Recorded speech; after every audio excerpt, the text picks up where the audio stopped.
Hello दोस्तों, चलिए आज का टॉपिक स्टार्ट करते हैं।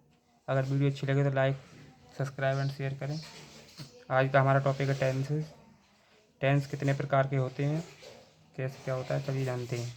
इसमें आज हम प्रेजेंट इंडेफिनिट टेंस को कवर करने वाले हैं। ये चलिए, टेंस 3 प्रकार के होते हैं। प्रेजेंट टेंस यानी वर्तमान काल, पास्ट टेंस यानी भूतकाल, फ्यूचर टेंस यानी भविष्यकाल।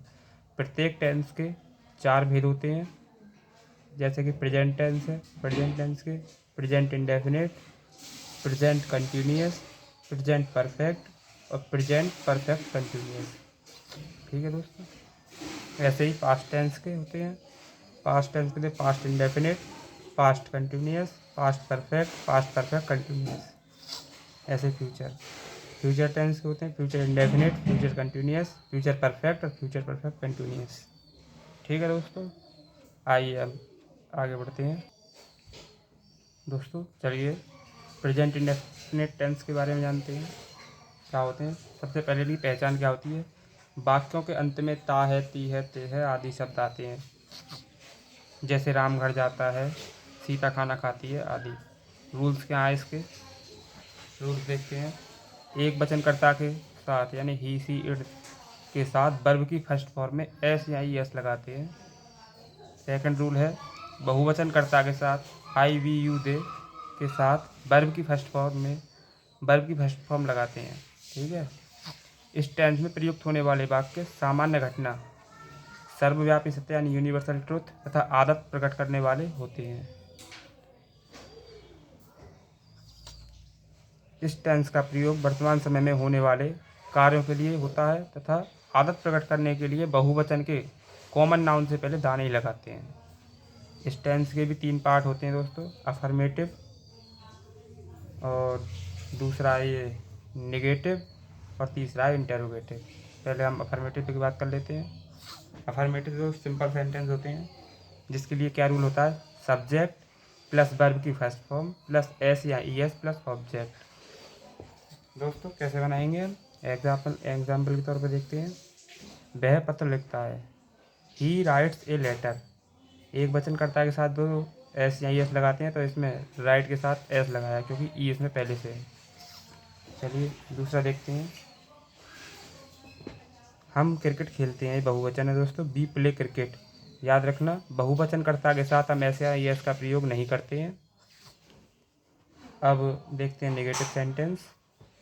नेगेटिव सेंटेंस की क्या पहचान होती है दोस्तों। पहचान तो सबकी एक सी होती है कि वाक्यों के अंदर में ता है, ती है, ते आदि शब्द आते हैं, लेकिन नेगेटिव सेंटेंस में क्या होता है, वाक्यों में नहीं शब्द लग जाता है, वाक्यों के बीच में नहीं शब्द आ जाता है, जैसे सीता खाना नहीं खाती है, राम घर नहीं जाता है इत्यादि।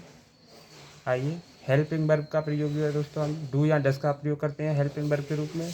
और कभी नहीं, यदि कहीं सेंटेंस कभी नहीं शब्द आता है तो डू या डज नॉट नहीं लगाते हैं और नेवर का प्रयोग करते हैं ओनली। तो रूल देख लेते हैं। सब्जेक्ट प्लस डू या डज नॉट प्लस वर्ब की फर्स्ट फॉर्म प्लस ऑब्जेक्ट। ठीक है। अब शीला अच्छा नहीं गाती है, एग्जाम्पल है, शीला अच्छा नहीं गाती है, Sheela does not sing well. तो ये एक वचन है दोस्तों। दूसरा है, हम हॉकी नहीं खेलते हैं, we do not play play hockey. यानी एक वचनकर्ता के साथ हम डज का प्रयोग करते हैं और बहुवचन के साथ हम डू का प्रयोग करते हैं। ठीक है। अभी आगे कभी नहीं वाला सेंटेंस, इसे भी देख लीजिए। उज्जवल झूठ कभी नहीं बोलता है, तो उज्जवल या डू या डज नॉट की जगह हमने नेवर का यूज़ किया है ओनली। ठीक है। टेल्स अली। ठीक है दोस्तों। उज्जवल झूठ कभी नहीं बोलता है। तीसरी, वाक्यों में इंटेरोगेटिव सेंटेंस। इंटेरोगेटिव में क्या होता है, वाक्यों में प्रश्न सूचक शब्द आता है। ठीक है दोस्तों। कभी नहीं या कभी भी नहीं के लिए हम नेवर का प्रयोग करते हैं, जैसे हमने यहाँ किया था। ठीक है।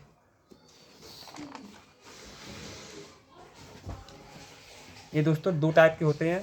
पहला स्टेप 1, क्या शब्द शुरू में आने पर, यानी क्या, क्यों, कब, कहाँ आदि शब्द शुरू में आ जाते हैं तो उनके लिए रूल अलग होता है।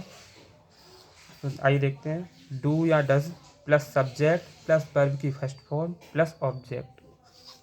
एग्जाम्पल, क्या वह फल नहीं खाती है? तो क्या के लिए दोस्तों हम डू या डस का प्रयोग करेंगे?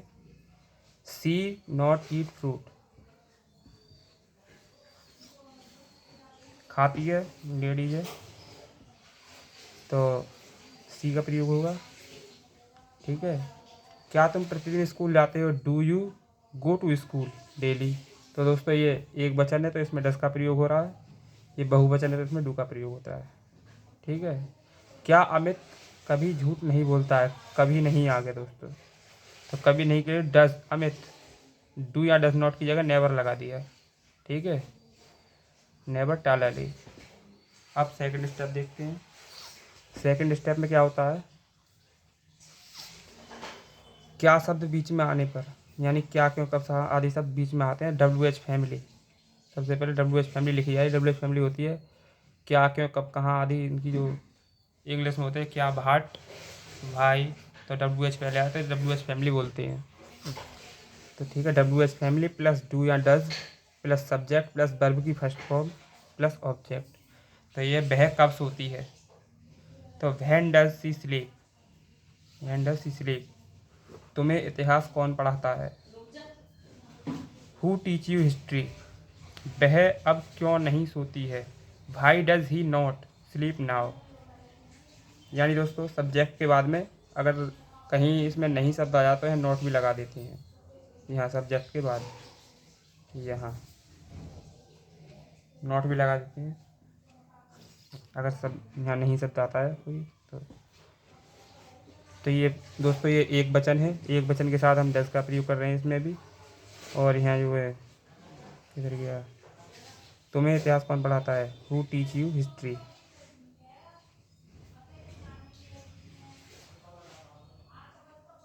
और यह वह अब क्यों नहीं सोती है, तो भाई does he not sleep now.